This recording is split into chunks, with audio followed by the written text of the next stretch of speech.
Un saludo a todas las personas que en este momento se conectan a nuestra cita de hoy. Muchas gracias a las personas que nos recomiendan, que comparten nuestros conversatorios. Para nosotros es un gusto poder tener estos espacios en donde contamos con gente además experta en los temas, pero en donde además respondemos las preguntas que normalmente se hace todo el mundo. En este momento, digamos, ya hicimos un live sobre arrendamiento que tiene bastantes vistas y ha respondido las inquietudes de muchas personas, arrendatarios y arrendadores. Y esta vez estamos con un tema que también interesa mucho tanto a las entidades públicas como a los supervisores de contrato, como también a contratistas y prestadores de servicio. Entonces, pues este tema es más que oportuno en este momento, a propósito además del decreto 491 de 2020 que se encuentra vigente. Y para eso, pues tengo a los expertos, amigos de la casa también, como siempre, amigos de la casa, para pasar este rato ameno, agradable, conversar entre amigos. Y pues bueno, básicamente por eso tengo ahora a el doctor Jorge Enrique Santos, un gran amigo de la casa, profesor universitario, docente en una cantidad de maestrías que ya no sé cuántas son, pero docente universitario y además él representa judicialmente tanto a, bueno, a particulares como entidades, consultor y pues una persona sabedora de estos temas, experto en estos temas contractuales. Muchas gracias, doctor Santos, por aceptar esta invitación. Gracias a usted, doctora Marta, por esta invitación. Bueno, y también tenemos al doctor Alfie Rosas. El doctor Alfie Rosas también es docente universitario, también es un gran amigo de la casa, es consultor de varias entidades estatales y también un experto en todos estos temas. Actualmente él está vinculado también a la presidencia de la República y bueno, básicamente no podemos tener otro mejor experto para hablar sobre estos temas, además contractuales. Muchas gracias, doctora Alfie, por estar con nosotros. Doctora Marta, buenas tardes para usted, para todas las personas que nos escuchan y muchas gracias por la invitación. Bueno, gracias a los dos. Este es un tema muy interesante porque a medida que ha pasado el tiempo han surgido muchas inquietudes a partir del decreto y de todo lo que sucedió con la pandemia. Digamos que la primera pregunta, la típica que todos nos hacemos, es si en realidad se pueden o no suspender los contratos estatales de prestación de servicios. Hablemos entonces de los contratos estatales de apoyo y los de servicios profesionales, si finalmente se pueden suspender en virtud de la pandemia. Doctor Jorge Santos. Muchas gracias, doctora Marta. A ver, en efecto, el decreto 491, el decreto legislativo 491, se refiere al tema. Pero entonces, básicamente, el decreto 491 tiene varias particularidades que yo creo que es importante resaltar. En primer lugar, entonces, el decreto 491 habla de dos clases de contratos de prestación de servicios, unos que son los que se refieren en su pregunta, los de prestación de servicios profesionales y apoyo a la gestión, y otros los de prestación de servicios administrativos, como los denomina el mismo decreto. Entonces, entiendo la pregunta centrada sobre los contratos de prestación de servicios profesionales y de apoyo a la gestión. A su vez, respecto de esos contratos, yo creo que también cabe hacer una distinción entre aquellos celebrados con personas naturales y aquellos celebrados con personas jurídicas, porque es que finalmente podría haber una diferencia de matiz ahí entre uno y otro. Pero bueno, en suma, el punto básico es que estos contratos de prestación de servicios, como cualquier otro contrato estatal, son susceptibles de ser suspendidos. Lo que pasa es que la suspensión se va a dar en un contexto muy particular. Me explico. En primer lugar, ni el decreto 491 ni ningún otro decreto permite la suspensión unilateral del contrato de prestación de servicios. Es posible que para otras tipologías contractuales, particularmente las relacionadas con el sector transporte, se hubiera habilitado una suspensión unilateral, pero para esto en particular no. Luego, el régimen de suspensión de estos contratos es idéntico al que ordinariamente se aplica a cualquier contrato estatal, que implica que la suspensión puede darse por dos motivos. O porque hay un común acuerdo entre las partes, o porque hay una circunstancia de fuerza mayor. Entonces aparece la pregunta es, evidentemente, pues si hubiera común acuerdo entre las partes, pues no habría problema con el rollo de la suspensión. El tema es si la pandemia constituye una fuerza mayor o no constituye una fuerza mayor. Entendemos, y eso digamos que tal vez es lo que han pretendido diversas medidas del gobierno, aunque el mismo gobierno no se las crea en otras entidades, pero digamos que las medidas que están, sobre todo en los decretos legislativos, tienen una particularidad bien interesante. Y es que en general lo que han buscado es que la pandemia genere una afectación al quehacer ordinario de la administración, pero no genere una imposibilidad de que la administración funcione. Entonces, en ese orden es difícil sostener que realmente estamos frente a una fuerza mayor. Pero digamos que aterrizando concretamente en los contratos de prestación de servicios, yo creería que también hay que clasificarlos en varias circunstancias, que creo que es lo que hace la norma. La primera circunstancia es, ¿usted puede continuar ejecutando el contrato de prestación de servicio mediante la modalidad de trabajo en casa? Si la respuesta es sí, para usted no hay fuerza mayor y para usted no hay motivo alguno de suspender el contrato, salvo que haya un común acuerdo entre las partes. Pero en cambio, si usted es un contratista que solamente digamos, la ejecución de sus trabajos solamente tiene sentido en la medida en que pueda hacerse físicamente presente ante la entidad, pues en la medida en que existen estas medidas de aislamiento obligatorio, preventivo pero obligatorio, pues no puede usted entrar a prestar sus servicios y no lo puede hacer no por razones imputables a usted, sino simplemente porque hay una orden de autoridad que no se lo permite. Entonces, digamos que para ese segundo caso es donde podría tener algún tipo de sentido la suspensión del contrato. Sin embargo, el hecho de que haya suspensión del contrato no quiere decir, o mejor, suspensión de ciertas obligaciones contractuales, no quiere decir que la administración puede dejar de remunerar durante este periodo de aislamiento preventivo obligatorio. ¿Por qué? Porque básicamente el decreto está diciendo, digamos, o en mi lectura del decreto, no se está diciendo que está prohibido suspender el contrato. Lo que está prohibido es suspenderlo unilateralmente, pero no está prohibido suspenderlo por fuerza mayor, ni está prohibido suspenderlo de común acuerdo. Entonces, si bien está prohibida la suspensión, perdón, si bien no está prohibida la suspensión, pues lo cierto es que el hecho de suspender va a resultar o va a generar un efecto relativamente inane de cara a la administración. Porque para aquellos contratistas que requieren físicamente asistir a la entidad y que, pues por eso es que no pueden prestar sus servicios, porque no, el sistema no les permite asistir físicamente a la entidad a hacerlo, pues la norma les está diciendo, en todo caso hay que remunerarles los honorarios pactados y no los podemos dejar sin esos honorarios su pretexto de una suspensión. Luego, la pregunta es, ¿yo puedo suspender? La respuesta es sí, pero la suspensión no va a generar todos los efectos que ordinariamente ocurrirían, como por ejemplo no tener que pagarle el honorario o los honorarios pactados, porque finalmente la norma lo que está previendo es que los honorarios sí o sí hay que pagárselos al contratista. Claro, de acuerdo. Es decir, lo que dice el doctor Santos, si lo entiendo, es, existe, digamos, cabe la fuerza mayor en estos hipotéticos casos en donde pues necesariamente, digamos, tendría que asistir la persona para prestar sus servicios, ¿verdad? Cuando el aislamiento hace imposible la prestación, podría suspenderse el contrato. Digamos que ahí se podría hablar de una fuerza mayor. ¿Es así? Sí, de alguna manera sí. Sí, para que yo pueda ejecutar mis labores, yo debo ir físicamente de la entidad. Y al mismo tiempo tengo una orden de autoridad que me dice no puede ir, pues yo físicamente no puedo ir a cosas.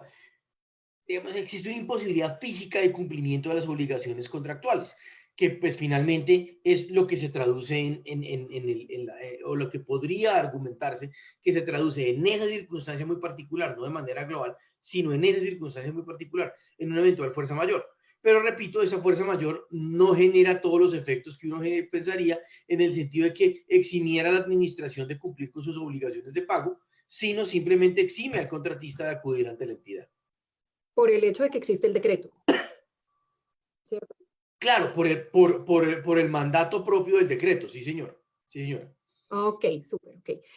Doctor Alfi, entonces la pregunta sería, a propósito del decreto, si efectivamente un decreto con fuerza de ley como este podría prohibir la suspensión de los contratos estatales de prestación de servicios.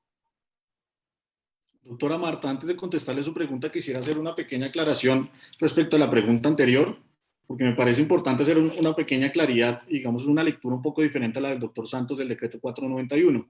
Y particularmente parto del inciso segundo de ese artículo 16 de ese decreto, porque para mí, en mi lectura personal, yo sí considero que los contratos de prestación de servicios no se pueden terminar unilateralmente hoy por hoy y tampoco se podría llegar a suspensiones, pero con algunas claridades. La primera claridad es que solamente se van a garantizar aquellos contratos que hayan sido celebrados con personas naturales.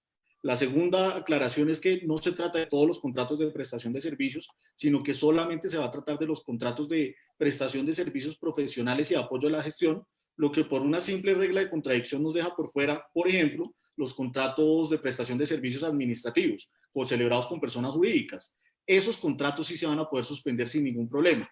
Ahora, para tocar ya el punto del doctor Santos, considero que esta no es una regla absoluta, no es que no se puedan suspender todos los contratos, lo que pasa es que no se van a poder argumentar o fundamentar estas suspensiones en la declaratoria de la emergencia económica, social y ecológica, ni en todas las medidas que el gobierno ha venido tomando sobre el particular. ¿Qué significa eso en la práctica? Que si bien es cierto no se van a poder suspender por ese motivo, sí se van a poder suspender por las causas normales, digamos, o comunes que establece la misma ley 80. Y simplemente para hablar de un ejemplo, podríamos remitirnos al artículo 17 de esa ley 80, en la cual establece que los contratos se podrán terminar, por ejemplo, cuando muera el contratista, cuando lo declaren interdicto, cuando estemos en presencia de la violación del régimen de inhabilidades o incompatibilidades, y particularmente cuando venza el plazo del contrato. Y acá quiero hacer un énfasis especial, y es que, ¿qué pasa con estos contratos que vencen durante la vigencia de esta declaratoria? Porque muchas personas se preguntan si es obligatorio para la administración que se prorroguen o adicionen automáticamente o si es obligación de la administración celebrar nuevos contratos. Y la respuesta contundente es un no, porque la obligación o más bien la prohibición es de no suspender o terminar los contratos por la vía del COVID y las medidas de aislamiento y demás, pero no por las vías comunes. Y el vencimiento del plazo, digamos que es una forma normal de terminación de los contratos. De tal manera que en cada caso particular el ordenador del gasto y el comité de contratación podrán analizar si se continúan o no se continúan con esos contratos que se van a terminar durante esta vigencia y digamos que estará afectado necesariamente con las necesidades del servicio en cada caso particular. Ahora sí, para contestar a su pregunta, doctora Marta, en cuanto a si un decreto pudiese establecer estas reglas de suspensión de los contratos, yo creo que en un escenario normal no se podría. En un escenario normal no se podría básicamente porque el artículo 150 de la Constitución Política, por allá en su último inciso, hace referencia a que el Estatuto General de la Contratación solamente puede ser expedido por el Congreso de la República. Y el numeral 1 y el numeral 2 de este mismo artículo establecen que las leyes y los códigos pues también son facultades del Congreso de la República. De tal manera que no se podría. Sin embargo, pues debemos recordar, creo que todos lo sabemos, que en este momento estamos en un estado de excepción, que básicamente se declaró una emergencia económica, social y ecológica, y que fundamentados en el artículo 215 de la Constitución Política, el presidente de la República, con la firma de todos sus ministros, sí puede expedir decretos con fuerza de ley. Y eso básicamente, estar en este marco, en el marco de este estado de excepción, pues nos cambia las lógicas. Ya no es como antes que el Congreso de la República tenía ciertas funciones y que ahora el Ejecutivo no podía entrar en ellas, sino que ahora el Ejecutivo va a poder hacerlas por lo menos transitoriamente. Y creo que tenemos algunos antecedentes bien interesantes. Fíjese, doctora, que es un decreto con fuerza de ley que va a tener una revisión automática por parte de la Corte Constitucional. La Corte Constitucional va a revisar este decreto, así como los demás, y va a determinar si este decreto es conexo con la declaratoria de emergencia. Es decir, hoy por hoy no se podrían estar regulando materias de páramos porque no tiene nada que ver con la crisis del COVID. Entonces tiene que haber cierta conexidad, que creo que existe con el decreto 491. Tendrá que acreditar la Corte Constitucional, o mejor revisar, si las medidas son necesarias y si las medidas son proporcionales. Y yo creo en todo caso que la Corte Constitucional le va a dar un espaldarazo a este decreto 491, justamente porque tenemos algunos antecedentes sobre el particular. Solamente para recordar, en el año 2015, el gobierno de Juan Manuel Santos también declaró una emergencia económica, social y ecológica por la afectación que tuvimos con la frontera con Venezuela. En ese momento particular se cerró la frontera y se generaron graves afectaciones económicas para algunos municipios y algunos departamentos fronterizos. Y en ese caso particular, el presidente Santos declara la emergencia y sucedáneamente expide el decreto 1773 del 2015. Ese decreto tiene una particularidad y es que también reguló materias de contratación estatal. Le facultaba a todos los alcaldes de esas regiones para que pudieran celebrar contratos interadministrativos. Los contratos interadministrativos son contratación directa.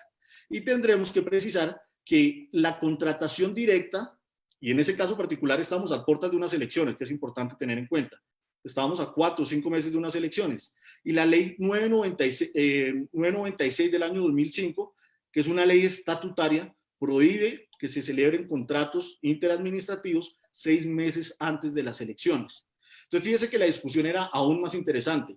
No solamente el Ejecutivo suplantando, entre comillas, la función del Congreso al expedir normas regulatorias en materia de contratación, sino que adicionalmente era un decreto con fuerza de ley que estaba contrariando expresamente una ley estatutaria, que por simplemente aclarar, las leyes estatutarias se supone, o en teoría, digamos que están en el nivel más alto del ordenamiento jurídico interno. Y aún así la Corte Constitucional declaró exequible este decreto, de tal manera que yo considero que en el caso particular del decreto 491, considerando que las medidas son conexas, proporcionales y necesarias, ese va a ser el resultado cuando la Corte Constitucional lo revise. Doctor Alfi, entonces eso significa, o uno podría concluir que realmente la causa o lo que genera en realidad el decreto, lo que sustenta el decreto es el principio de solidaridad, la solidaridad como tal. Yo creo que sí, doctora Marta. Es que fíjese la particularidad. El decreto no me prohíbe que yo preste el servicio, al contrario, me invita a que yo siga prestando el servicio público o más bien que yo siga cumpliendo con mis obligaciones contractuales. El problema es que muchas personas no lo van a poder hacer. Entonces, ¿qué me dice el decreto? Usted presta su servicio desde su casa. Si usted no lo puede hacer, yo le voy a seguir pagando porque no puedo interrumpir los pagos y lo único que va a poder verificar el supervisor del contrato es que la persona pague su seguridad social. No va a poder analizar nada más. Entonces la pregunta es, ¿en qué se fundamenta ese pago? Pues la idea es que el contratista pueda seguir cumpliendo sus funciones, pero si no pudiese cumplirlas, yo creo que ese decreto establece dos grandes alternativas para que se puedan cumplir.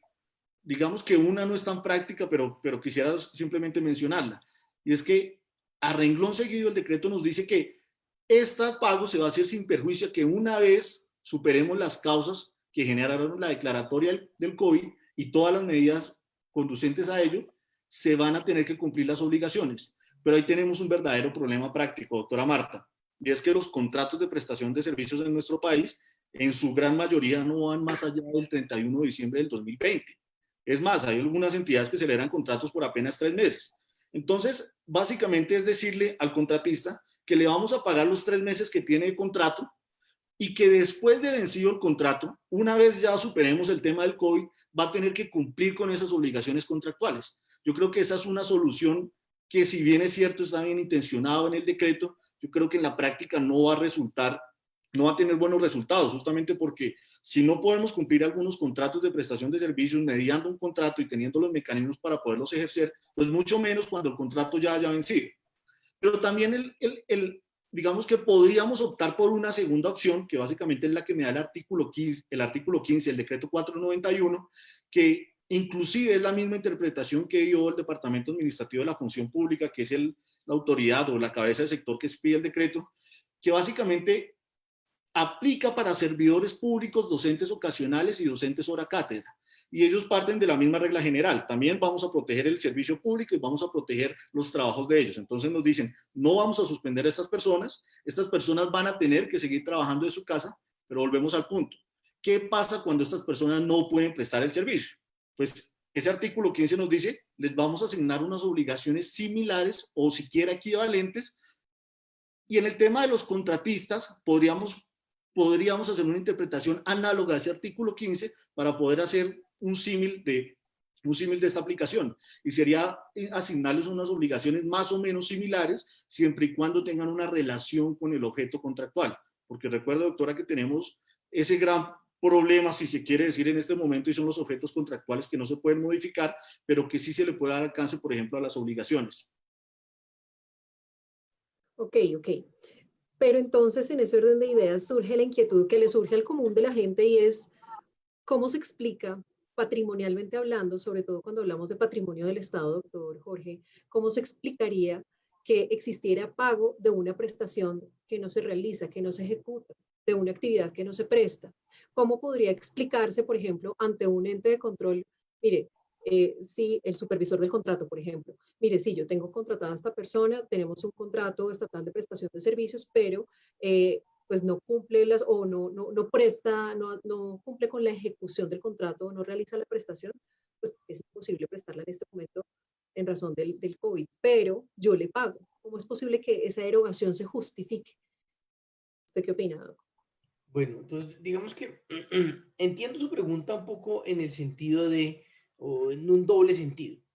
En el sentido de si sería coherente tener procesos de responsabilidad fiscal derivados del pago de estas obligaciones y al mismo tiempo si potencialmente para el supervisor que ordena el pago y para quien tiene la ordenación del gasto autorizar el pago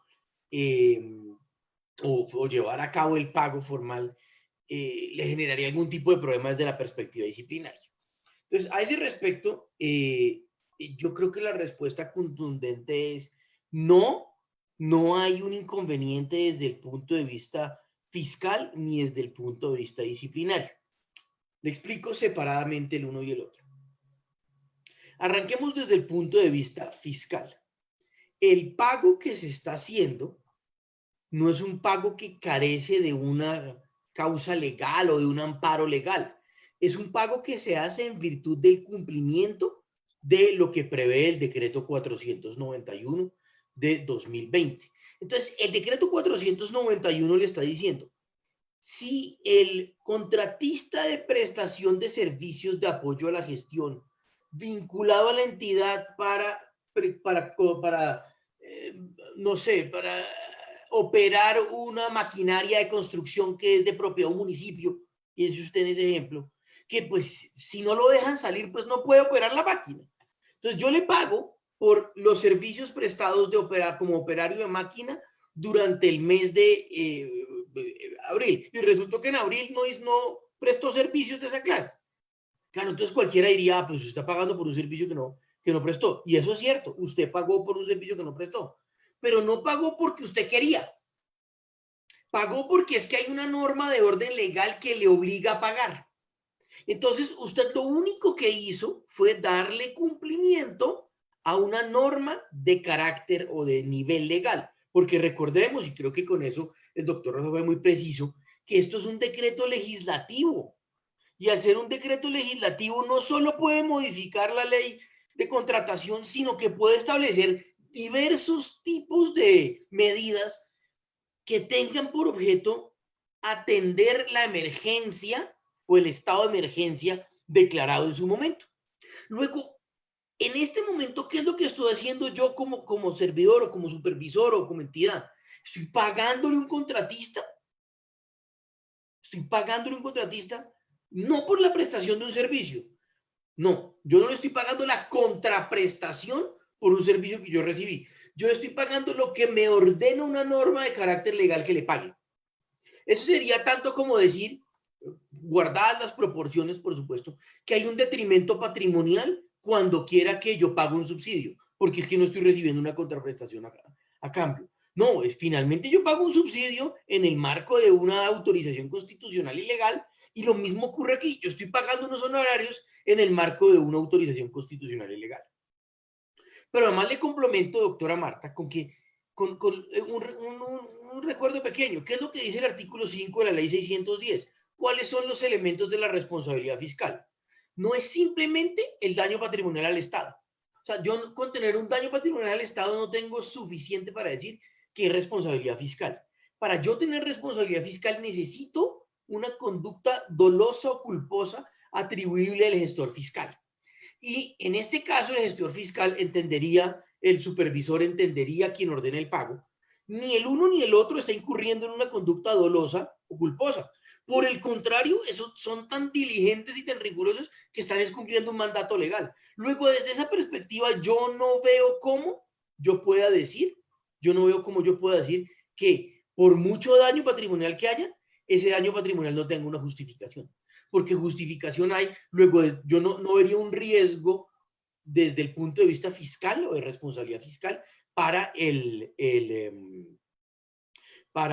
¿cómo se llama? Para el servidor público que ordena el pago. Muy por el contrario, creería que estaría en un riesgo aquel órgano de control fiscal que pretende imponer una sanción por esta labor, en este contexto. Ahí yo creo que quien realmente está en riesgo de una conducta contraria al ordenamiento jurídico no es el supervisor que ordena pagar, sino el órgano de control fiscal que sanciona. Pero bueno, esperemos que eso no pase. Y le complemento y le cierro un segundo, doctora Marta, desde el punto de vista disciplinario, pues nuevamente estamos frente a una responsabilidad subjetiva que requiere una acreditación de un dolo o culpa en la conducta para que haya lugar a la demostración de una responsabilidad de esa clase disciplinaria. Pues en este caso, nuevamente, yo simplemente estoy cumpliendo una norma y en la medida en que simplemente estoy cumpliendo una norma, pues ese presupuesto digamos, su subjetivo de la responsabilidad disciplinaria no se configuraría. Claro, pero entonces la pregunta sería, si yo supervisor de contrato veo que esta prestación no se está realizando y decido bilateralmente suspender el contrato con el contratista, con el prestador del servicio, ¿qué pasaría? ¿Qué consecuencia tendría este supervisor? Porque existe un mandato legal, ¿no? Que vendría siendo el decreto. Claro, si yo suspendo el contrato, eso no quiere decir que esa suspensión opere como una suspensión ordinaria de las de ley 80. Porque normalmente en ley 80, yo más que el contrato suelo suspender los términos del contrato. Pero bueno, si yo suspendiera los términos de un contrato ordinariamente en una situación estándar, pues la consecuencia muy elemental sería, pues amigo, los términos están suspendidos, pero y luego tú no tienes que prestarme un servicio y yo no te tengo que pagar por un servicio que no me prestes. Pero aquí hay una circunstancia muy particular y es que el decreto dice, tú no tienes que prestar el servicio, pero yo sí te tengo que pagar. Entonces, por eso un poco vuelvo a lo que les decía en la primera intervención, y es que una suspensión que, insisto, doctor Rosas, yo sí creo que se puede y que no está prohibida, y porque el decreto no lo dice así. Pero bueno, eso no, creo que al final vamos a llegar al mismo punto por cualquiera de las dos vías. Una suspensión de este estilo, únicamente va a generar como efecto que pues exista certeza para el contratista que no tiene que prestar con sus servicios, pero no va a eximir a la entidad del pago. Porque la entidad, en todo caso, en virtud del ordenado del decreto, no puede suspender el pago. Luego, si la entidad suspende y además decide no pagar, creo que ese servidor sí puede estar en un riesgo de una conducta contraria a la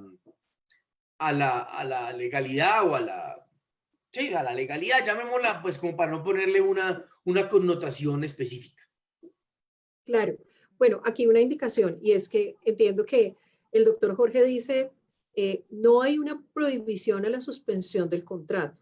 Lo que hay es una prohibición a la suspensión unilateral del contrato, que en todo caso la suspensión unilateral no existe. Es decir, no se puede realizar unilateralmente una suspensión en contratación estatal, ¿verdad? Y el doctor Alfi dice, sí está prohibida la suspensión, pero lo que dice el doctor Jorge es, llegamos al mismo punto, en todo caso, porque sea por un lado o por el otro, sea que se quiera que el supervisor diga suspendo bilateralmente o unilateralmente, o como se llame, independientemente de que haya suspensión, la ley obliga, en este caso el decreto, obliga a que se pague, ¿verdad? Esa es la conclusión, doctor Jorge. Por eso dice que llegamos al mismo punto. Exactamente, porque finalmente digamos, el objeto yo entiendo y me tomo la vocería del doctor Roda y si me va así, por favor, corrígame, pero yo entiendo que lo que decía él es que yo no puedo suspender porque finalmente, de alguna manera, la intención del decreto cuando prohíbe dejar de pagar es prohíbe suspender. Entonces, mi punto es, no, es que no dice el decreto que esté prohibido suspender, pero en todo caso, la suspensión nunca va a generar como efecto la exoneración para la entidad estatal del pago de los honorarios. En todo caso, tiene que pagar. En todo Doctor caso. Alfi, pregunta. Bueno, listo. Entonces, ¿qué posibilidades distintas a la suspensión tiene entonces una entidad estatal que ve que no se puede realizar la ejecución de la prestación en estos contratos de prestación de servicios? Disminuir el valor del contrato, terminar el contrato, distintas a la suspensión. O bueno, o la que usted decía de pronto de, bueno, no presta los servicios ahora, pero los presta después. ¿Cuál sería la solución? Doctora, yo creo que es un escenario complejo para los supervisores de los contratos, pero en este caso particular tienen un respaldo jurídico que es el decreto 491. Yo creo que, yo creo que efectivamente no se puede suspender el contrato de forma unilateral, no existe legalmente. De forma bilateral la prohibición no está, entonces en caso tal de que lleguen a un acuerdo y se pueda suspender el contrato, pues no va a haber ningún problema. Sin embargo, en la práctica, pues ningún contratista va a firmar una suspensión de forma bilateral.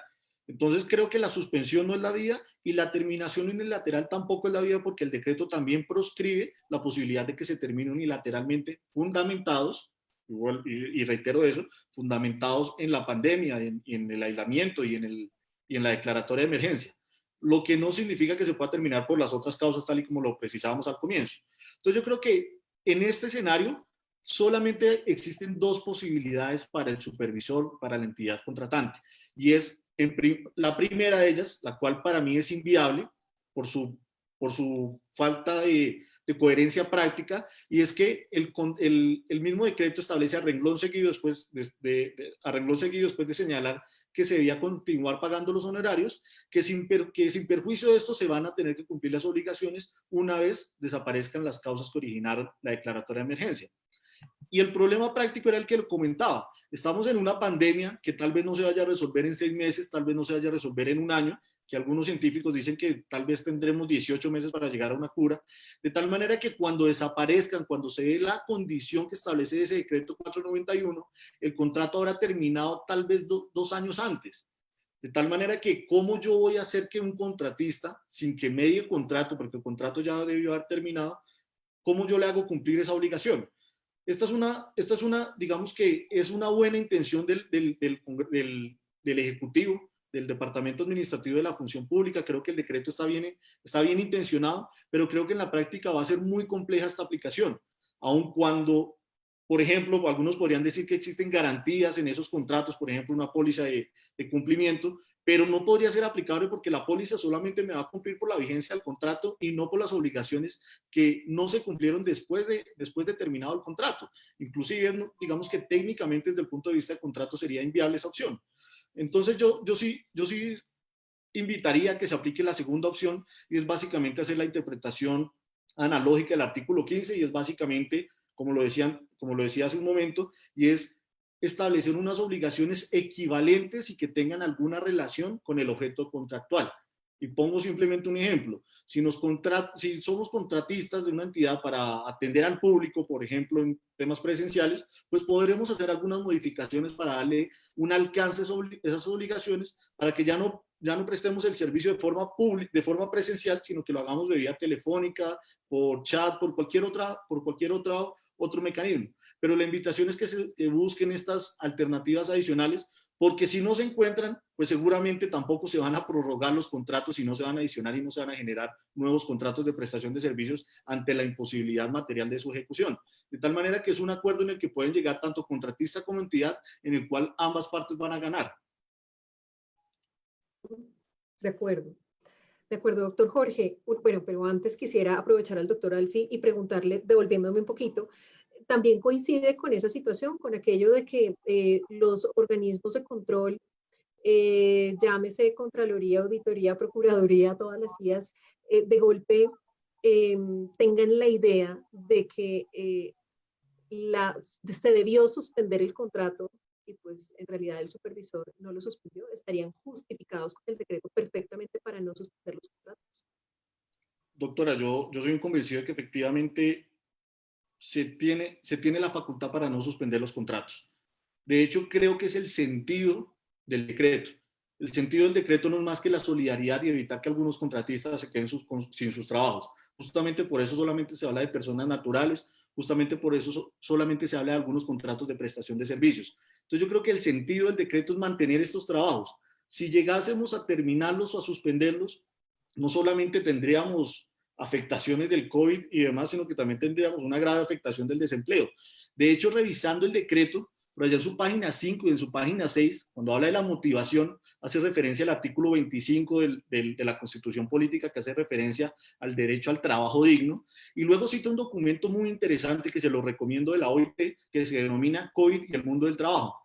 Este es un documento que hace la Organización Internacional del Trabajo, en el que concluye que el trabajo en el mundo se va a ver desmejorado, y se va a ver desmejorado en cantidad y en calidad, y que se va a aumentar el desempleo en cerca de un 17%.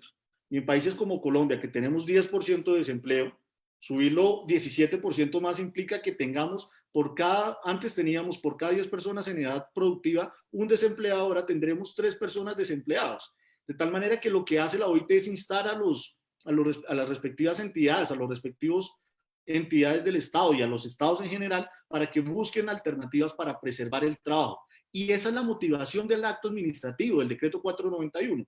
De tal manera que yo creo que el fundamento de este decreto va a proteger completamente a los supervisores que no vayan a suspender el contrato. Ahora bien, la recomendación es que si no hay prestación y definitivamente no se puede prestar el servicio por el objeto del contractual, pues se busca acreditar eso. Es decir, que el contratista busque la forma de acreditar que durante la ejecución del contrato hizo todo lo humanamente posible por tratar de que se prestara el servicio, y que aún, habiendo hecho todas esas cosas, no se logró prestar el servicio público, como una forma de proteger al supervisor del contrato. Ok, bueno, un saludo a las 141 personas que en este momento están conectadas y quisiera de una vez aprovechar para que hagan sus preguntas, formulen sus inquietudes por el Facebook Live y de una vez aprovechamos a nuestros expertos. Por ahora le pregunto al doctor Jorge, bueno, ¿cree usted que de pronto se puede caer este decreto en el control que hace la Corte Constitucional? Y si se cayera, ¿qué pasaría con los pagos que ya se han realizado a los contratistas hasta la fecha? ¿Qué considera usted, doctor? Bueno, varios detalles. Primero, yo estoy con el doctor Rosas en el sentido de que esto no se va a caer. No creo que se va a caer. Es una medida que tiene una relación directa con la circunstancia de que la medida práctica para contener la circunstancia de emergencia es el aislamiento, y esto es una consecuencia de ese aislamiento, un mecanismo regular de aislamiento. Y al mismo tiempo entiendo, y así lo veo, pues que es una medida proporcionada, coherente, en fin. Pero bueno, imaginémonos el escenario donde la Corte lo tumbe. Pues recordemos que las sentencias de la Corte, según la Ley Estatutaria de Administración de Justicia y según el decreto de la Corte, tienen efectos hacia el futuro y no efectos retroactivos. Luego, cuando la Corte lo tumbe, yo ya pagué el mes de abril y el mes de mayo seguramente. Entonces ya pagué el mes de abril y el mes de mayo, pues, ok, sí, si en junio toca, pues en junio no me podrá pagar, pero digamos que no va a operar sobre pagos ya ejecutados o ya efectuados y no generar ese efecto retroactivo. Ahora, si la Corte, en esas circunstancias de excepción, decide darle un efecto retroactivo a su sentencia, la consecuencia, si mucho será, la posibilidad de iniciar un proceso por el pago de lo no debido o una circunstancia similar. Porque además veo muy complejo que en unos contratos como estos que carecen de liquidación, yo tengo un escenario, por lo menos que no son obligatoriamente susceptibles de liquidación, yo tengo un escenario donde realmente pueda ir a decirle, señor contratista, devuélveme la plata. Eso claramente se va a tener que hacer ante un juez y se va a tener que hacer como un pago de lo no debido. Doctor Jorge, otra pregunta. En el evento en el que nos hace la pregunta aquí Andrew Buitrago, en el evento en el que se termine, ya lo había tocado un poco el doctor Alfi, En el evento en el que se termine el contrato de prestación de servicios, digamos, vencimiento del plazo durante esta emergencia, ¿qué garantías habría para el contratista, para el prestador del servicio? ¿De alguna forma estaría cobijado con esta protección del decreto o definitivamente no? Esto tanto para quienes se termina el contrato de prestación de servicios ahora como en el futuro, pues porque todavía no sabemos cuánto tiempo va a durar esta emergencia. Yo entiendo, yo entiendo que este decreto no genera el derecho a una renovación o a una prórroga o a un ajuste del contrato. Si el contrato se termina por vencimiento del plazo, ahí muere. La administración, la entidad estatal, no está obligada a continuar con el contrato. A lo único que está obligada es a que en los contratos que están vigentes y en ejecución debe pagar, así se preste o no se preste el servicio, pero no está obligada a continuar con un contratista con el que no quiera continuar. Hasta ya no alcanza a llegar el efecto del decreto. Claro, de acuerdo, hasta allá tampoco. Ok, listo. Doctor Alfi, ¿cómo ve usted este decreto que busca descontar como impuesto una parte de los honorarios de los prestadores de servicio cuando tienen un ingreso superior a los 10 millones de pesos? ¿Ve usted constitucional esta determinación del gobierno o esta orden del gobierno? Pues, doctora Marta, en cuanto a mi percepción personal, no como abogado, pues estoy de acuerdo con la medida, me parece maravillosa, me parece que los que más ganan deberían ser más solidarios con las personas. Sin embargo, ya en el punto jurídico, digamos que la discusión sí es completamente diferente. Este decreto, que es el decreto 568, dispone que efectivamente las personas que tengan honorarios, salarios y pensiones por encima de los 10 millones de pesos van a tener que pagar tributo. Pero más allá de la constitucionalidad o no, porque es que tenemos muchos antecedentes en los cuales efectivamente la Corte Constitucional determinó que eran constitucionales, yo no quiero quedarme en esa simple discusión, porque me parece que no es la discusión a presentar en este momento, y por una cosa particular, y es que la mayoría de las sentencias de la Corte Constitucional tienen efectos hacia el futuro. Eso significa que una vez se emita la sentencia, tal vez ya se hayan generado los cobros por estos impuestos, de tal manera que no me parece la discusión para llevar en ese punto. Pero sí hay una discusión que me parece supremamente interesante y son posibles desequilibrios contractuales en virtud del pago de este impuesto. ¿Y por qué lo digo, doctora? Lo digo porque el artículo 27 de la ley 80 establece como principio en la contratación estatal el equilibrio de la ecuación, el equilibrio de la ecuación contractual. Eso significa que en el momento de la celebración del contrato y durante su ejecución debe permanecer indemne un sinalagma genético y funcional.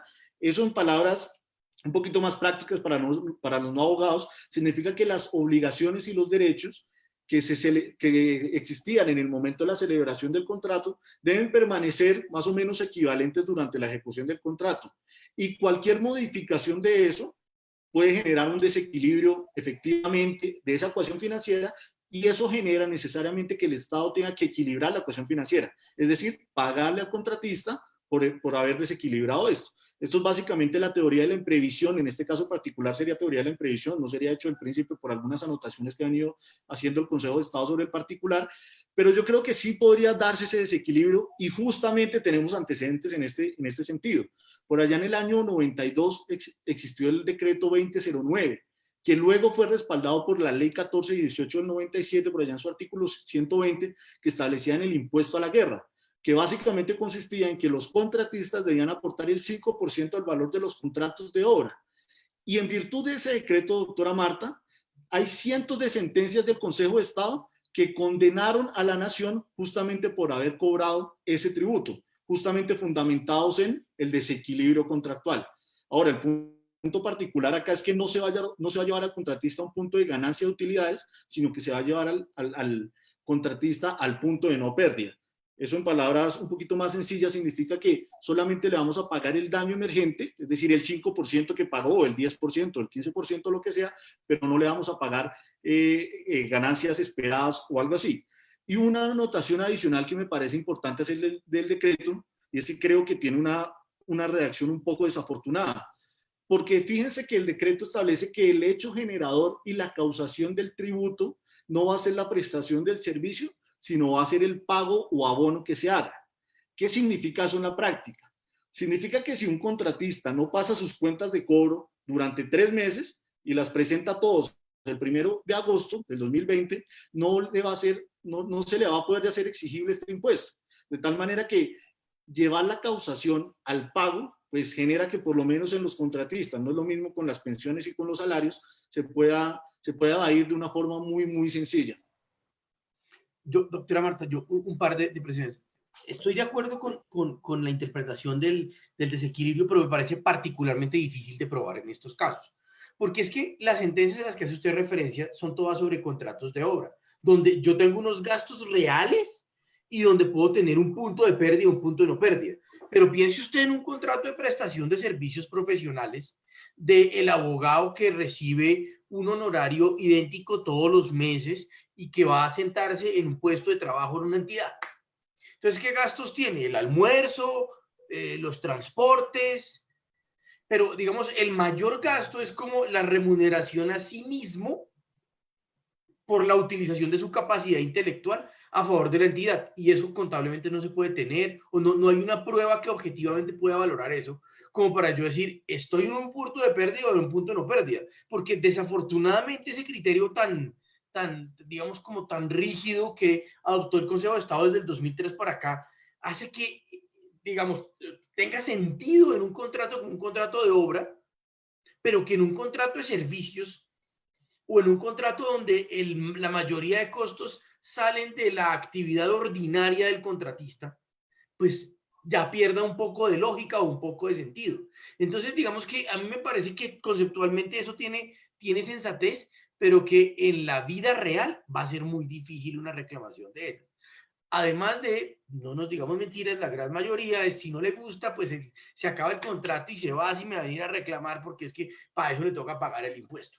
Yo quería hacer una anotación adicional a lo que usted decía, fuera que el decreto a mí también me parece que tiene una técnica bien compleja, o por lo menos bien particular. Lo que me parece más delicado de todo es el concepto de la DIAN sobre el decreto, donde resultó pretendiendo ampliar hechos generadores. Por ejemplo, para el contratista que tiene más de un contrato, entonces le pone a sumar los contratos. Cuando el decreto dice que el impuesto se aplica por contrato, por pago de un contrato, no por remuneraciones que reciba usted del patrimonio público. Porque ahora imagínense a esos que tienen una pensión y un contrato, que los hay muchos. Y entonces la pensión no le da no le da el valor de los 10 millones y el contrato solito tampoco, pero los sumos sí. Y la DIAN dice, es que ese señor tiene que pagar. Y yo la verdad creo que no. Creo que se empieza a volver bastante más complejo de lo que uno cree el tema. Pero bueno, pues... Pero, doctor Jorge, ¿usted cree que se cae ese impuesto en la Corte Constitucional? Porque ese también tiene control automático, ¿no? Yo tengo algunas inquietudes de validez de ese impuesto. La primera es, solo contratistas de entidades públicas. ¿Por qué los contratistas privados no? No hay como una razón para eso. Segundo, solo las personas naturales. O sea, doctora Marta, usted tiene un contrato como persona jurídica y yo como persona natural. Usted decidió montar una persona jurídica porque en su momento vio que había una ventaja tributaria cuando salió el regla de la SAS. Entonces, todos sus contratos usted los ejecuta usted misma, pero los celebra a través de una SAS que es de su propiedad. O sea, usted es el socio único. Y entonces, usted pasa la cuenta como persona jurídica y hace exactamente el mismo trabajo que yo, pero yo tengo el contrato como persona natural. Y a mí sí me cobran el impuesto, usted no. A mí eso para mí eso no tiene sentido.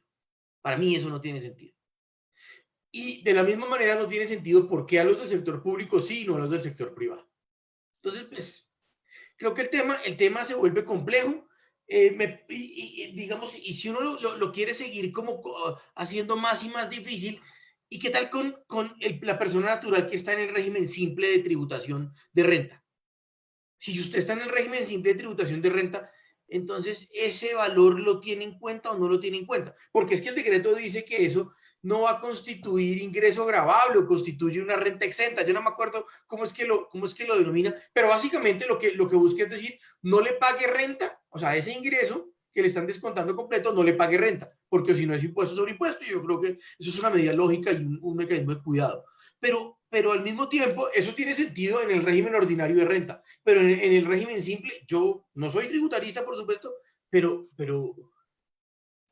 por lo menos me genera algunas inquietudes y yo supongo que eso se estará preguntando la Corte, porque además sé que la Corte está pidiéndole toda suerte de información de la razonabilidad de las medidas a los diversos ministerios dependiendo en quién se originó. Entonces vamos a ver porque además esto también puede ser, son unas afirmaciones sin conocer de fondo cuáles son los análisis que hizo en su momento el Ministerio de Hacienda para decidir crear el decreto así. Y es posible que en sus análisis haya algo que yo no sepa y que finalmente justifique esa medida diferenciada y esa medida, digamos, que en principio pareciera romper con la igualdad.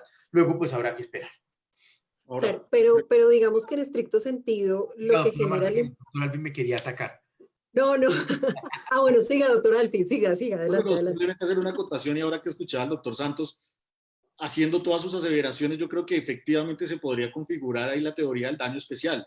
Y podríamos hablar de inclusive un daño antijurídico, justamente porque estamos hablando de que todos estamos equilibrados en cargas públicas, todos tenemos que asumir ciertas digamos, ciertos daños, por así decirlo, por vivir en sociedad, pero en este caso particular se está aplicando solamente para un grupo de personas. Y justamente ese desequilibrio de las cargas públicas lo que genera en los escenarios de reparación, en los escenarios de sentencias de reparación, sentencias condenatorias en contra del Estado por el daño especial. Entonces yo creo que acá podríamos estar en presencia de efectivamente un daño especial. ¿Y por qué sería antijurídico el daño? ¿Por qué sería especial? Pues justamente porque lo estoy recibiendo yo, solamente yo como contratista del Estado, y no lo están recibiendo otros. De tal manera que yo creo que sí se puede llegar a configurar ese daño especial.